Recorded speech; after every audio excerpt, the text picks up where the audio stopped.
Hi! Welcome sa aming Quest for the Best Products in the Philippines. So, meron tayong 7 products na i-review, i-rate, at ultimately, i-crown kung sino ang spiciest at most delicious na Pancit Canton hot and spicy dito sa Philippines. Yes. So, umpisahan natin with this is Lucky Me Pancit Canton. So, si Jan ang nagluto ng lahat ng 7 ito. Kaya, tingnan natin. So, bear with us. Bibigay namin sa inyo ang truthful na masasabi namin. Trivia, ako yung mas mahilig sa spicy. Oo, mas mataas ang tolerance ko sa anghang. Kaya meron na tayo nakaabang na milk. Mukhang ako lang yata ang iinom nitong gatas na to. Okay. Anyway, sige, simulan natin sa Lucky Me Pancit Canton. Yes. So, ang nabili namin yung yung maramihan. And ito siya. Tigman muna natin. Ayan. So, tigman. First product. Check. So, i-rate natin from 1 to 10 kung sinong pinakamaanghang sa hindi. 10 being the highest score, tapos 1 yung lowest. Okay. Malalaan. So, meron na ako. Malalaan. Para sa akin, spicy siya. Pero sakto lang, kaya ng palate ko na hindi ganong kahiligan sa spicy. Tapos, andun yung alat. And, syempre, through the years, Lucky Me Pancit Canton naman talaga yung always na binibili namin.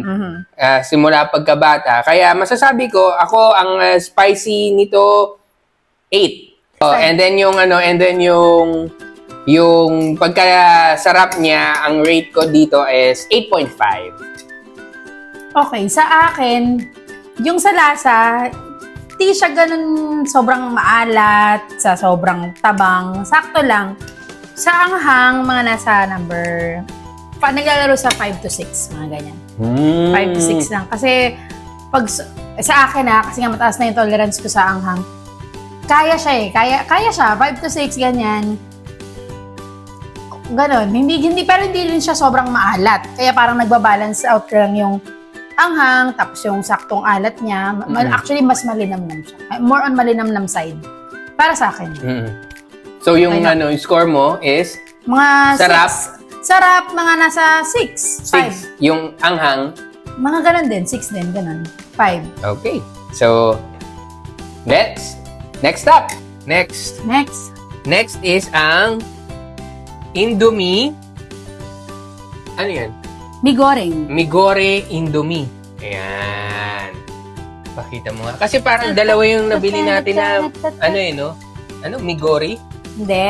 Migoreng. Migoreng. Pero magkaibang isang Indomie, isang Happy Me. So, migoreng na Indomie ito. Ito ay mga product ng... dito sa atin. Alright.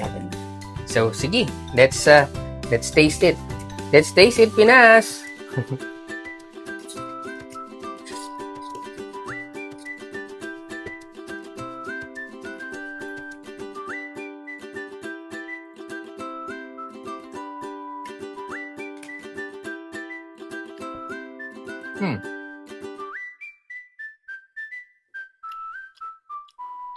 Okay. Maanghang. Siguro sa akin, yung anghang niya, mas maanghang to kaysa dun sa Lucky Me para sa akin. So, kung kanina yung anghang ko is nasa 8, ito is 8.5 na. Pero with regards dun sa lasa, nalalasahan ko yung linamnam kasi nung kanina ng Lucky Me . So, ito ang pagka masarap nito para sa akin, ang score nito is nasa 7. Ano ba yung sarap mo doon sa Lucky Me? Na 8.5. Okay. Sa akin naman, yung anghang, medyo mas maanghang siya kaysa sa Lucky Me. Mga nasa 7 to. 7. Para sa akin, 7. Pero sa lasa, matamis. Mas matamis. Kasi since ako nga rin yung nagluto kanina, napansin ko, yung difference nila, yung soy sauce niya, sweet soy sauce eh. Kasi ang lapot niya eh. Sabi ko, di ko rin alam kung sweet soy sauce. So, ngayon ko lang din nakita na sweet soy sauce siya. So, mas matamis siya. Kung mahilig kayo sa matatamis na mga pansit canton or pansit, mukhang magugustuhan nyo to. Kasi more on tamis side siya. Sa anghang, mas maanghang siya kaysa sa laki. Tama. Sweet soy sauce ang gamit nila. Yan pala eh. Ganyan. So, sweet soy sauce. Okay. So, okay. Alright. So, next. So, next is Nissin Yakisoba chicken flavor? Spicy chicken flavor. Spicy chicken flavor. So, tikman natin. So, noodles, medyo nagkaiba na agad. Oo nga, medyo iba yung noodles niya compared dun sa unang dalawa. Tsaka may mga vegetables to like parang to. Kitang-kita, may carrots. Dehydrated carrots. Mga dehydrated, sila? Vegetables, carrots, onions. Okay, tikman natin.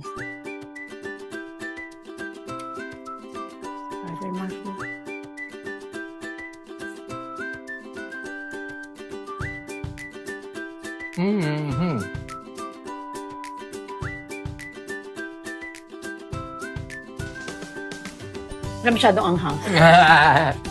Wala masyadong anghang. Parang siguro ang anghang nito. Kung hindi ka mahilig sa maanghang na pansit canton, pwedeng-pwede sa'yo to. Mga nasa sa akin 3-4, ganyan. Nasa score nito 3-4, ganyan. May konting anghang siya. Actually nga, pwedeng 1 or 2 eh. 3, 3.5, anong score mo? Sabihin na 3. 3, Mas more on 3 kasi konti lang talaga yung maaanuhan mo na anghang. Tama. Kasi, yun, aside sa nagwawash nga kami ng padet namin ng milk, unang mo pa lang unang tikim mo pa lang, maano mo na yung linamnam niya at saka yung kunting-kunting kick. Hahanapin mo talaga kung maghihintay ka pa. Kung pwede sa dalawa na parang pagkatikim mo, andun agad. Meron na kagad na anghang. Agad ang anghang. So yun, ito... Sa sarap, anong score mo? Sa sarap, nasa 4. Masarap siya. Masarap naman siya. Actually, yung noodles, iba rin yung texture niya sa dila eh. Iba yung noodles na sa mga usual na noodles natin dito. So, okay siya. Kung hindi ka mahilig sa maanghang, para sa'yo. Kung hindi ka mahilig sa maanghang, kahit na nakalagay sa pakete, spicy chicken. Spicy. Pwedeng-pwede sa'yo. So, sa akin, ang anghang nito, nasa lang, 6. Hindi siya maanghang. Pero in fairness, medyo sa huli, sa akin, 3. Tsaka mo nararamdaman yung anghang. Pero compared dun sa unang dalawa, kayang-kaya to kahit hindi ka mahilig sa maanghang. Yung sarap niya, dahil iba yung texture nung noodles. Iba rin yung pagkaano niya. Pero parang sa akin, parang may konting hinahanap ko yung yung pagkaalat. Parang naglalaro siya sa meron naman na lasa na wala. Ganon. So, siguro ang score nito para sa akin 5. Sa sarap? 5 yung sarap. Okay, sige. On to the next one. Next is, ano yan? Homie Pancit Canton. Chili flavor. Sino gumawa ng homie? Malamang homie. Homie Pancit Canton. Made by. Ayan homie. So, yeah. Yung itsura niya malapit sa Lucky Me. Yun yung usual na noodles natin dito. Tikman natin. Wait.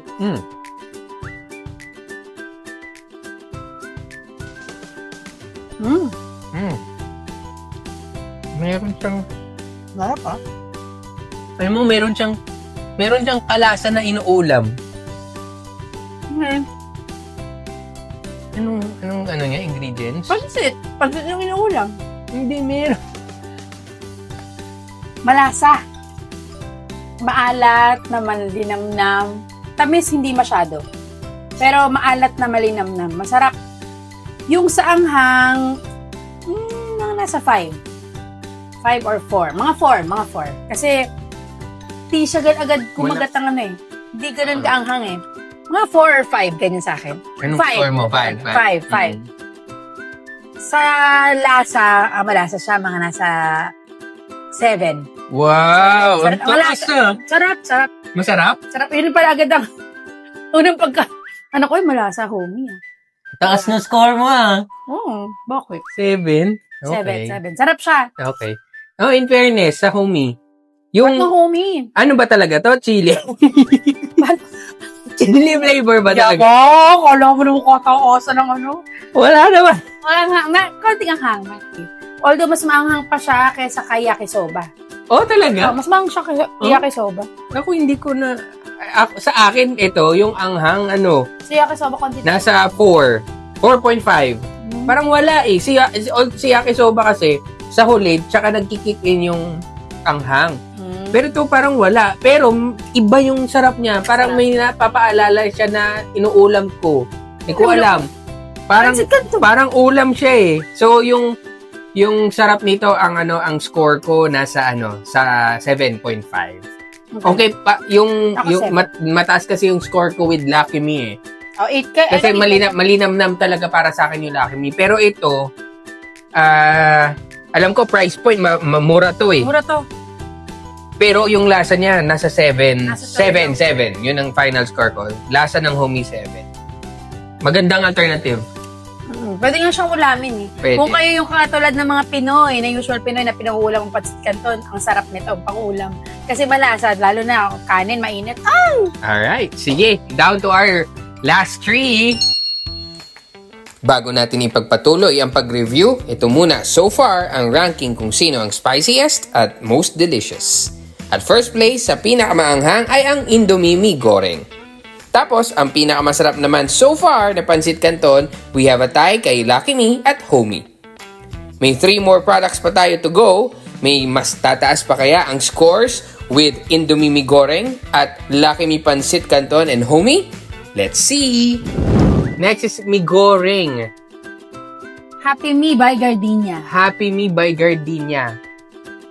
Yan. Mi Goreng. Na mga chikiting ay, na mga chikiting namin. Anyway, sige. So, tikman natin. Happy Me by Gardenia. Hot and spicy. Mi Goreng. Anyways. Mas konti siya. 50 grams lang. Hindi ba 80 grams?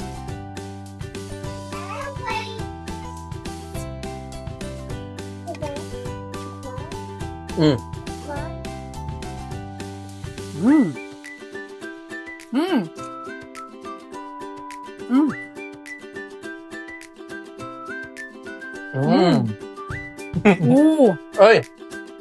Sarap. Yeah, ako naman ako naman.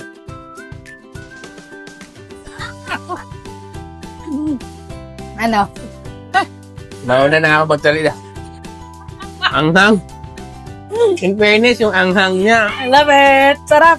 Anghang, maanghang siya na Who wants milk? Maanghang. Yung anghang niya for me, 8.5. Uy, hindi sinabi mo kanina sa ano? Saan? Yung anghang niya for me, 8.5. Parang 9. Actually, 9 na. Unang kagad, 1 second lang ang pagitan, anghang na kagad. Pero ang kagandahan ng anghang niya, parang natural. Hindi masakit sa lalamunan. Tapos yung Yummy? yung pagkalinamnam niya, siguro 7. 7 yung score ko sa linamnam niya. Malinamnam talaga yung una ko na ibigay with Lucky Me eh. Pero with this, parang nasa 7, naglalaro sa 7. Para sa akin, sarap. Ang anghang. Price point, napakamura nito. Pero siyang, hindi mo napakamura. Isa siya sa affordable talaga. Parang mas 12 pesos lang siya. Pero, unang tingin mo pa lang, andun na agad yung anghang niya. Kung mahilig kayo sa spicy, katulad ko, sarap to. Okay ako. Sa sarap. Anong score mo sa anghang? Sa anghang, nasa 8. 8. Uy, mataas yun, ha? Yung sa sarap, mga nasa 6. 6. Pero yung anghang talaga, 8 talaga. Okay. Anghang. Maanghang nga. Alright. Down to our final 2 cantons. Ang next is Quick Chow. Pancit Canton. Quick Chow. Ayan,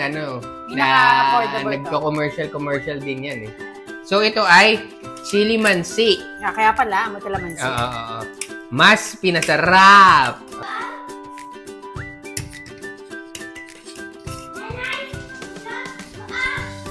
Sarap! Go!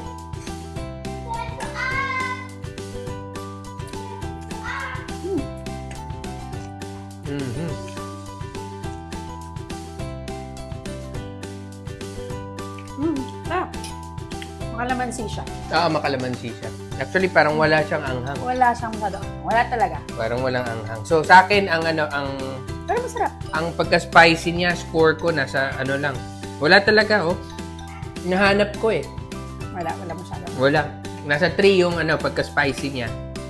Baka nag-amali lang ng lalagyan. Hindi, meron mga chili flakes eh. Pero hindi siya ganun kaanghang. Wala. Hindi siya maanghang. So, score ko 3. Yung sarap niya, sakto lang. Parang nasa 5. 5 yung score ko. 5 or 6, mga ganyan. Yung anghang niya, kanina kasi ang in-score ko kay Yakisoba na walang halos anghang, nasa 4 or 3. Ito mga nasa 2. 1 to 2. Wala kasi talagang anghang. Yung sarap na nasa 5. Nasa 5. Masarap. Okay. Alright. Ganun, So, tsaka bata pa lang ako quick chow na the best ang quick chow. may mga commercials yan eh. Ang favorite ko sa quick chow, kahit nang bata pa ako, yung beef na noodles nila. Pwede. Sa next natin, mga ganun na. Pwede. Ang sarap talaga. Parang para sa akin, wala siyang katulad na beef na, ano yung mami? Yung may sabawan. Haba siguro buhay natin kung puro tayo pansin. Okay, down to our final canton. Last, but definitely not the least, ay ang Payless Pancit Canton. Payless Pancit Canton Extra Hot Flavor. Yeah. With Beanie sticker inside. Nasan yung Beanie sticker? Tinabi ko. Ayan. Okay. Pagkakain natin, magkakanta tayo ng pag-tropico. So, ayun, tara, yung picture pala nila. Puro beanie. Picture Nakuha nila ang beanie, oh. Yeah. Parang tama ba sa siya na yung sumusunod pag sinabing Lucky Me, Payless yung next or Payless and then Lucky Me. Basta 1 and 2 lang sila, pwede, no? Parang gano'n, no? Sa market. Sa market Tapos share, no? Tapos pangatlo dyan, actually. Nung bata tayo, Quick chow. Sige, Yan tignan natin. Extra chili flavor. So, medyo excited ako. Kasi kanina, habang... Sarap eh.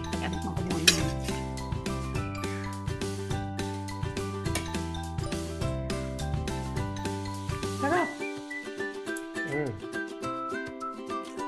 Okay. Oh. Yun ang sinasabi ko. Ayan na. Ayun. Ito na. Ang sarap. Habang niluluto ko siya, sa lahat ng mga niluto ko na spicy pancit canton, siya lang yung paglagay ko ng powder, medyo talagang naramdaman ko yung anghang sa ilong ko. Kaya medyo sabi ko, exciting. Kasi nga, mahilig nga ako sa anghang. Sabi ko, parang nakaka-excite yung Payless. Kasi siya lang yung talagang habang nilalagay ko yung powder, umamoy talaga yung anghang eh. So, right now, sa lasa, nasa 8. Ang sarap eh. 8 lasa, okay. Malasa talaga siya, 8. Yung anghang, sa latter part na ng pag nalunok mo na, tsaka mo mararamdaman yung anghang. Hindi siya ganun kaanghang katulad nung kanina, na maanghang talaga. Unang kagat. Anghang talaga. Ito, habang kinakain mo, habang tumatagal sa palate mo, mas dumidikit, mas nararamdaman mo yung anghang. Pero malasa. So, masarap to. Kung mahilig sa maanghang, mahilig ka sa malasa, Payless. So, 8 ang sarap? 8. Sa anghang, nasa 7. 7. Okay. Ako naman, yung sa sarap, actually masarap siya. Hindi siya yung sobrang ninamnam, pero masarap siya. Siguro nasa 7.5 yung yung score ko dito for sa sarap. Masarap siya. Yung anghang, siguro nung pagka amoy mo kanina nung anghang, nakuha mo na lahat ng anghang. Sa akin parang hindi siya ganun kaanghang. Hindi siya ganun kaanghang, pero sa huli, mararamdaman mo siya sa huli. Nag-build up. Nag-build up. Pero may maanghang kanina talaga eh. Agad-agad. Pero kung ikukumpara ko with anghang rin ng Lucky Me, mas maanghang yung Lucky Me. So ito, parang ang anghang nito for me, 6.5. Masarap yung anghang niya. Para nag-complement yung lasa niya tsaka yung anghang. Okay. Para sa akin. Masarap siya. So, ayun. As we finish tasting all spicy pancit canton, ito ang final rankings kung sino ang pinakamasarap at pinakamaanghang. At ang spiciest sa 7 na natikman naming pancit canton ay ang Happy Me by Gardenia, with Quick Chow being the least spicy. And for the most delicious, na-overtake ng Payless ang Lucky Me at Homey with a score of 15.5 over 14.5. So sa lahat ng mga natikman natin today, may mga scoring tayo kung sino yung spiciest and sino yung pinakamasarap sa atin. Pero personally, ikaw, ano yung marerecommend mo? Marerecommend? Depende. Sa mga mahihilig sa anghang, dalawa yung marerecommend ko. Sa isang hindi masyadong mahilig sa anghang at saka sa mahilig sa anghang. Sa mahilig sa anghang, parang pinakamataas ang score talaga sa akin sa pinaka-spicy is yung Happy Me by Gardenia na may goreng. Talagang unang kain mo pa lang, nandun na agad yung pagka-spicy niya. Tapos malasa rin siya. Dun sa hindi naman masyadong mahilig sa anghang, halos walang anghang, yung Quick Chow. Quick Chow na chili mansi. Chili mansi. Oh. Kung hindi ka masyadong, gusto mo lang na mayroong konting kick, ayan, masarap. Tapos medyo makakalamansi pa siya, yung chili mansi ng Quick Chow. Yun. Ayos. Ako, ang sa akin, mga go-to pa rin para sa akin yung Lucky Me's and Payless. Yan talaga yung mga go-to. Hindi ka, kumbaga, pag sinerve mo, pag kinain mo, pag gutom ka, talaga, magugustuhan mo. Masasatisfy naman yung pagkagutom mo. Pero nagulat ako with may goreng na Happy Me, yung may by Gardenia. Lumalaban siya dun sa pwede mo siyang i-recommend. Pwede siyang pang third option actually. Dun sa the usual 2 na Lucky Me and Payless. So, and to be honest, first time kong makakain ng mga may goreng products. Even Quick Chow, ang tagal na yata na kasi nung huli kong kain ng Quick Chow eh. So, yun nga, the usual favorite namin yan ng bata. Payless at saka Lucky Me talaga yung natitikman ko eh. Noong time kasi na yun, talagang pinakamura noon Quick Chow. Kaya favorite din namin kasi mura. Yun ang pinakamura. Pero malasa, masarap. Pero yun naman ang agandahan kasi nga, sa murang halaga, meron ka ng na product na hindi naman substandard. Oo. Tapos, pwede na, masarap naman, di ba? Decent ang lasa. So, if you like yung mga ganitong mga review ng mga products na meron tayo dito sa Pilipinas, don't forget to like, subscribe. Pwede rin kayo mag-recommend. Oh, yeah. Dun sa comments, namin. baka may gusto ko yung ipa-review sa amin. At ibibigay namin yung aming pinaka-honest na review sa mga products na gusto nyo ipatikim sa amin. So again, please don't forget to like, subscribe, and hit the notification bell. Maging updated kayo sa mga vlogs namin, sa mga gagawin namin mga reviews. Okay, so see you on the next one. Thank you so much. Stay spicy.